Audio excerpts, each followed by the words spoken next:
In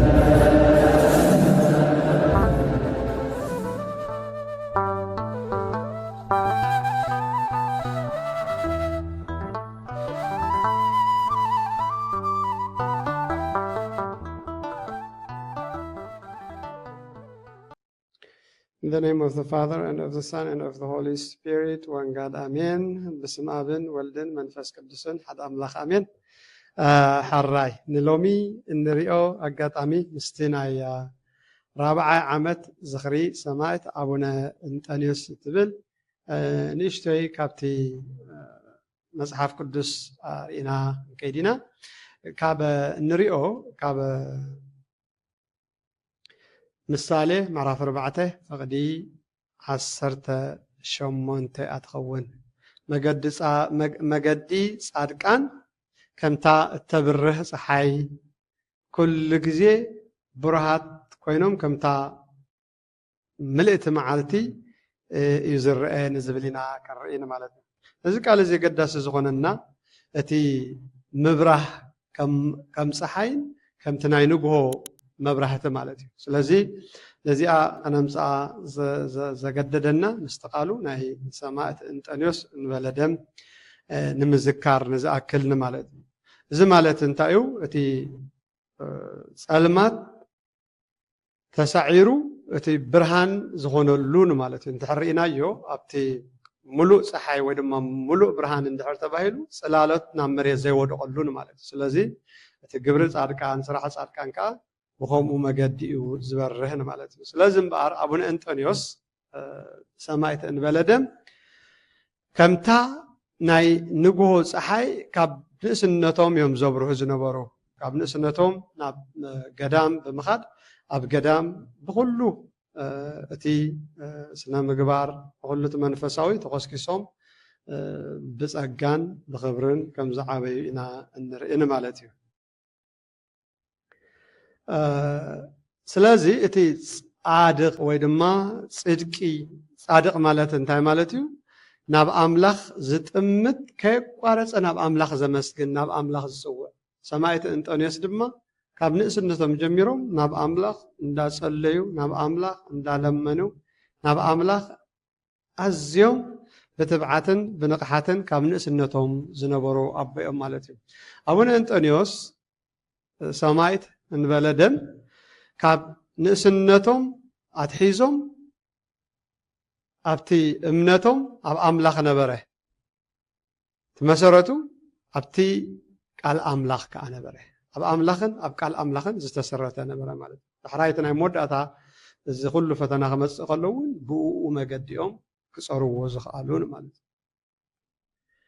ንስኻትኩም ሲ እቲ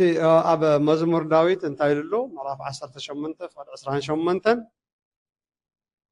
ንእግረይ መብራህቲ The Lord for you will light my lamp the Lord my God will enlighten my darkness ነቲ ጸላም ድማ ንስኻ ኢኻ ተብርሆ እንዳበለ ዝኸዶ በቲ ቃል ኣምላኽን በቲ ዝወሰንዎ ውሳኔን ኣዝዩ ኣብ ሂወቶም ክሳብ ክንዲ ምንታይ ዝኣክል ዕብየት ከም ዝነበሮም ኢኻ ትርእን ማለት እዩ። እቲ ኣብ ገዳም ኮይኑ ዝበርህ ዝነበረ ዓብይ ብርሃን ኮነ። መራሒ ናይ ቤተ ክርስቲያን ኣቦ ዋጋ ዝኸፍል ኣቦ ኮነ።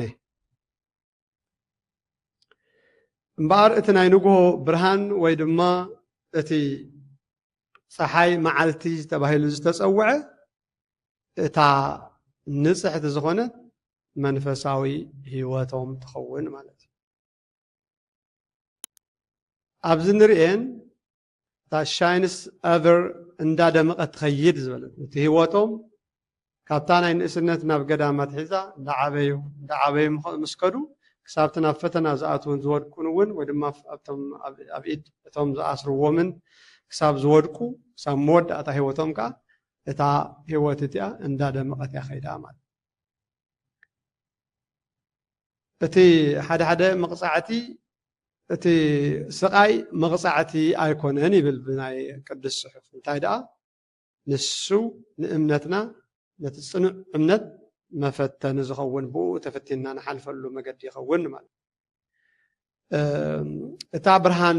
ቅዱሳን ወይ ድማ ናይ ጻድቃን ብርሃን ስቂላ ጥራሕ ብግዜ ትበርህ ድሓር ከዓ ትጠፍእ ዘይኮነት እንታይ ደኣ ብሰላም ብሓጎስ ጥራሕ ተብርህ ኣይኮነትን እታ ብርሃን ናይ ቅዱሳን ወይ ድማ ብርሃን ናይ ጻድቃን ተባሂሉ ክጽዋዕ ከሎ ኣብ ግዜ ሰላምን ኣብ ግዜ ሓጎስን ጥራሕ ዘብርህ ጸጋ ወይ ድማ ክብሪ ዘይኮነ ኣብቲ ናይ ስቃይን ናይ መከራን ግዜ እውን ጽቡቕ ጌራ ከም ተብርህ ይነግረናን ይሕብረናን ማለት እዚ ከምቲ ወርቂ ብሓዊ ዝፍተን እሞ ንጹሕ ኮይኑ ዝመጽእ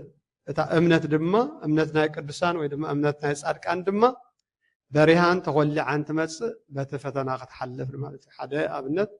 ሰማዕት እንጦንዮስ ይኹኑና ማለት እዩ ዝመጸ ማዕበል እንተመጸ ዝተንስአ ጸላኢ እንተተንስአ ቤተ ክርስቲያን ኣብቲ ጽኑዕ ክርስቶስ ባዕሉ እውን ዝነገረና ኣብቲ ጽኑዕ ኮኽሒ ዝተሃንጸት እያ ዝኾነ ቫይብሬሽን ወይ ድማ እዚ ናይ ዮሃንስ አፈወርቅ ዝበሎ እንጂ whatever storm or enemy rises the church that established by the strong rock is never shake or vibrate እታ ዝኾነ ማዕበል እንተመጸ ጸላኢ እንተመጸ እታ በቲ ጽኑዕ ኮኽሒ ዝኾነ ክርስቶስ ዝተሃንጸት ቤተ ክርስቲያን ክትነቃነቕ ወይ ድማ ሼክ ክትገብር ወይ ድማ ዝኾነ ቫይብሬሽን ከተርኢ ትኽእልን እያ ይብል ምክንያቱ ክርስቶስ ባዕሉ እቲ ዋና መሰረት ስለ ዘሎ ማለት እዩ እምበር እቲ ናይ ሰማዕቲ እንጦንዮስ ኣብቲ ናይ ጵጵስንኦም ግዜ ወይ ድማ ኣብቲ ናይ መሪሕነቶም ግዜ ኣብቲ ናይ ጉስነቶም ግዜ እቲ ናይ ዲለማ ወይ ድማ እቲ ናይ ፖለቲካ ዝነበረ ጽልዋ ንዕኡ ሸፊንዎ ክሓልፍ ወይ ድማ ከሰንፎ ይከኣለን ነቲ ናቶም ብርሃን ማለት ንሶም እንዳደመቁን እንዳበርሁን እዮም መጽኦም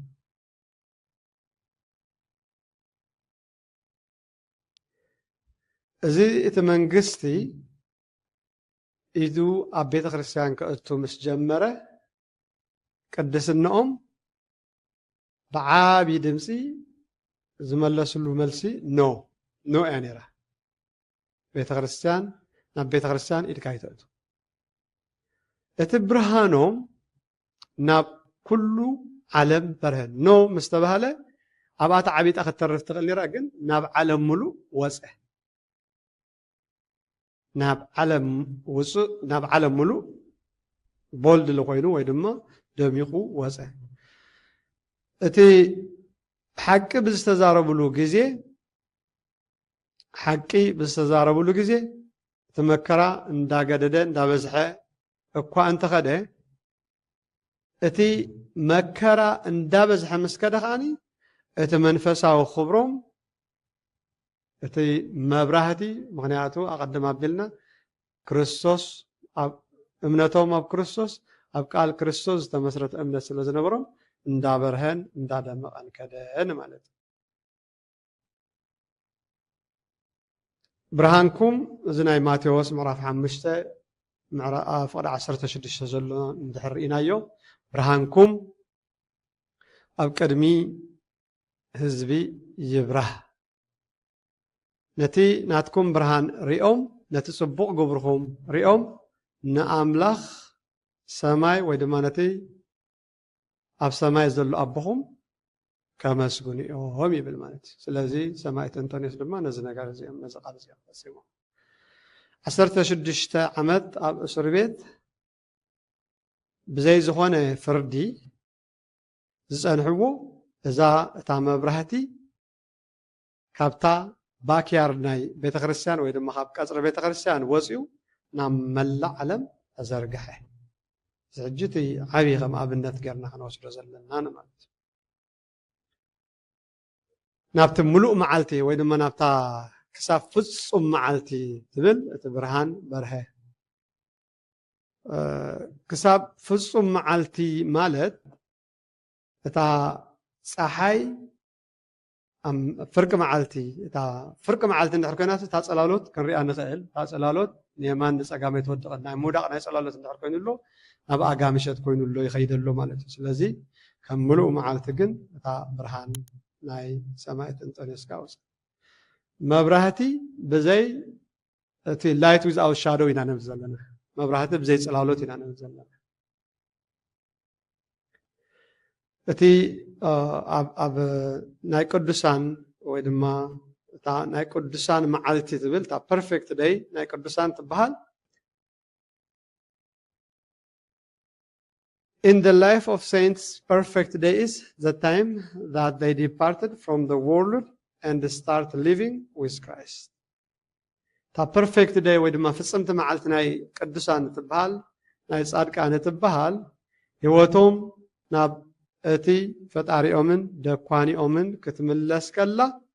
ኣብኡ ድማ ምስ ክርስቶስ ምንባር ክጅምር ከላ ይኸውን ማለት እዩ ስለዚ ሰማዕት እንጦንዮስ ድማ ነዚ ቃል እዚ ፍጹም ግብራዊ ብምግባር ኣቅድሚ ዓይንና ዝረአይና ማለት እዩ ኣብ ኦርቶዶክስ ክርአ ከሎ እቲ ሕልፈት ቅዱሳን ወይ ድማ ምግዓዝ ናይ ቅዱሳን ዕረፍቲ እዩ ይብል ማለት እዩ ኣቡነ እንጦንዮስ ሰማዕት እንበለ ደም ኣብ እስር ቤት መይቶም ብዘይ ዝኾነ ፍርድን ብዘይ ዝኾነ ሕግን ማለት እዩ እዚ ንዓለም ዕሽነት ክኸውን ይኽእል እዩ ግን ብዓይኒ ቤተ ክርስቲያን ክርአ ከሎ እዚ ዓብዪ ዓወት እዩ እዚ ንዕኦም እኳ ብስጋ እንተተሰቐዩ ንቤተ ክርስቲያን ግን ዓብዪ ዓወት ይኸውን ማለት እዩ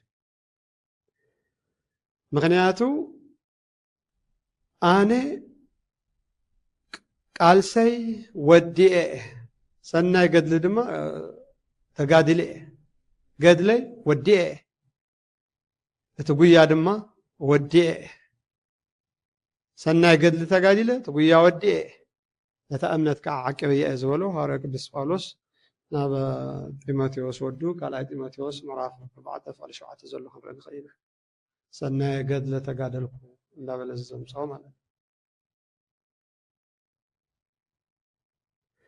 ስለዚ እምበኣር ኣብቲ ግዜ መስጎግቲ ናይ ስማርና ቤተ ክርስቲያን ድማ be faithful until death ዝብል ኣብቲ ናይ ራእይ ዮሃንስ ምዕራፍ 2:10 ዘሎ ክንሪኦ ንኽእል ኢና ማለት ንኣምላኽ ተኣዛዝነቶም ንሰባት ኣይተኣዘዙን ንኣምላኽ ግን ተኣዚዞም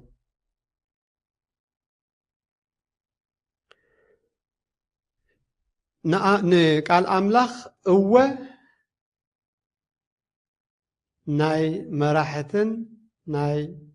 መንግስትን ቃል ግን ኖ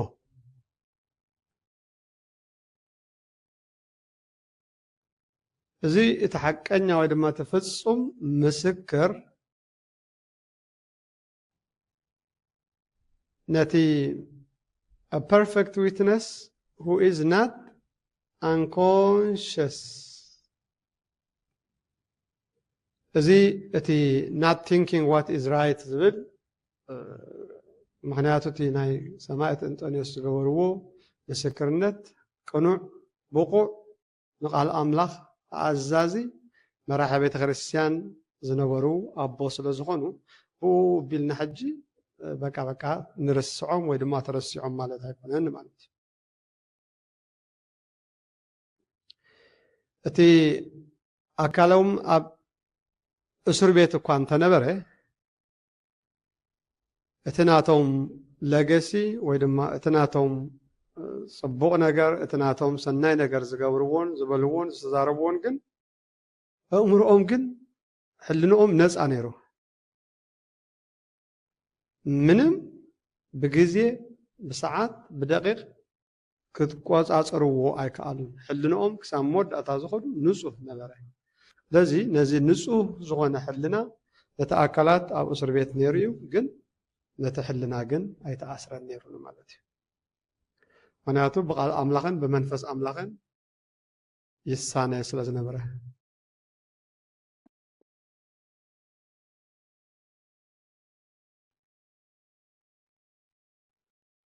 حجي كم يقرنا إنا نذكرهم يا ذا الله كم يقرنا نذكرهم أبنا أنطونيوس the confessor ويدما سمعت أن بلدم هواتهم تاريخ راح زي كوني انتايدا حياو لسني نبارة مرتيو تاريخ كبزز أمسلو بونيروم أبو سربيت تأسيروم بوبيلوم دماميتوم راح لنا زي كوني خنكيد انتايدا حياو لسني حياو تمرتيو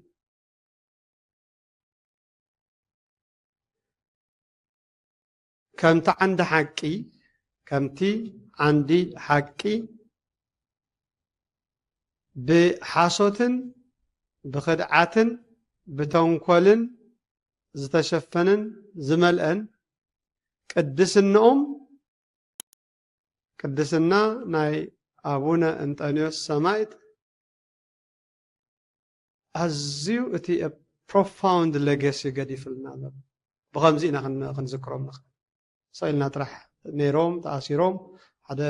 ومن زغونو ببيت خرسيان نيروم تأسيروم طرح لنا كنا نكنكي هذا زي اتناتهم زقدفوه صنوع مسار الزغوني أبتا بيت خرسيان نزل ألم دا تذكر خنبرنا مالك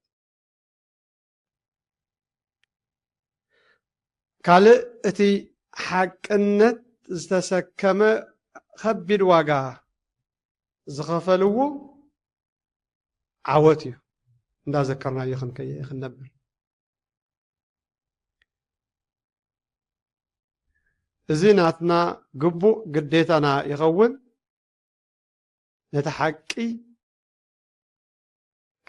كي تمسكرن كي تنقرن نخي ترف كنقر ناتنا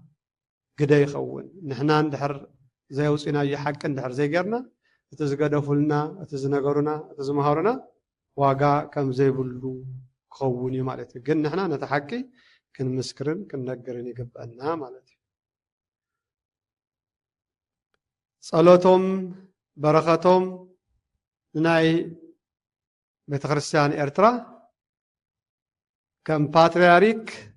صنع بعلمتكل حقي أبا حقي حق زسرحو حق ززاربو حق زقبرو أبنت كوينهم كا هوتهم أب أسر بيت زودو نعنا نتقن بيت خريستيان إرترا أخليل أتي منفسا عوت ويدما منفسا وسقاي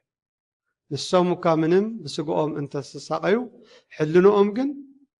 كاب أسر بيت نتس أصل زنبر أب أسر بيت كينكا أي وحدتي فلليو أب أسر بيت كينكاس ناي حلنا ناس النت كل وكار أي ومات لذي كساب كندوس لزنبرو كساب كمون لزنبره ناي سماعت أنطونيوس إن بلدم تعمقاتو ترزناتو كساب كنمتاي أزيو نتابع كريستيان أقداس النتي اللومات نسوم سقوم كانت تساقيو بن حلنهم بمنفسهم جن نزي عوات زي كريون كوان كيلهم يوم كلهم تم قدسان لنا نذكرهم باستفلا لي قد اللي زحلوا في أمه ناي سماعت أنطونيوس كا أزيف لي زبالة يخون مالتي حجي نحنا نبعلنا انتهي رخيبنا سماعت رخيبنا مسكر رخيبنا أبو أبكر ما أملاخ زمال دلنا رخيبنا كم تم كلهم صادقان لنا نسوعهم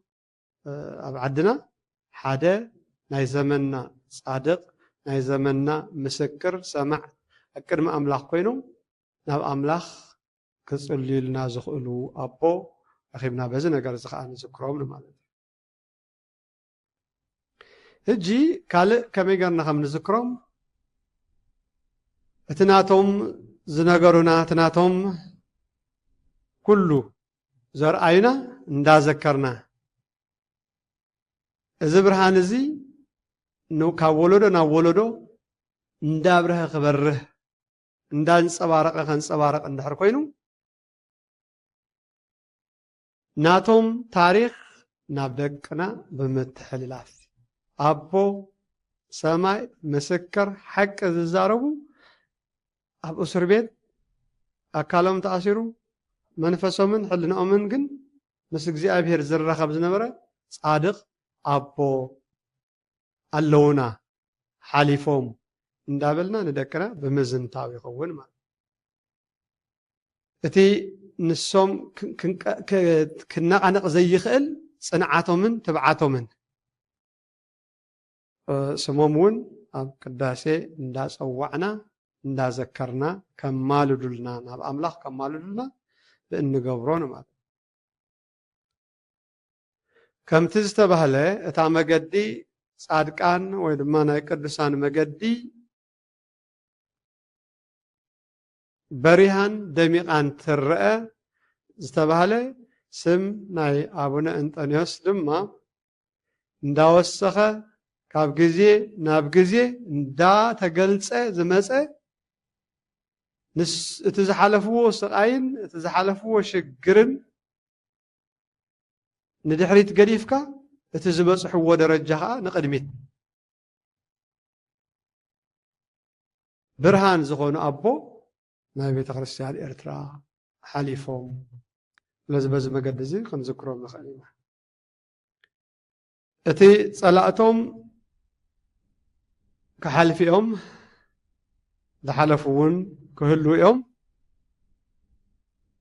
ነቲ ናቶም ታሪክ ክድምስስ ዝኽእል ወለዶ ተንስኡ እዩ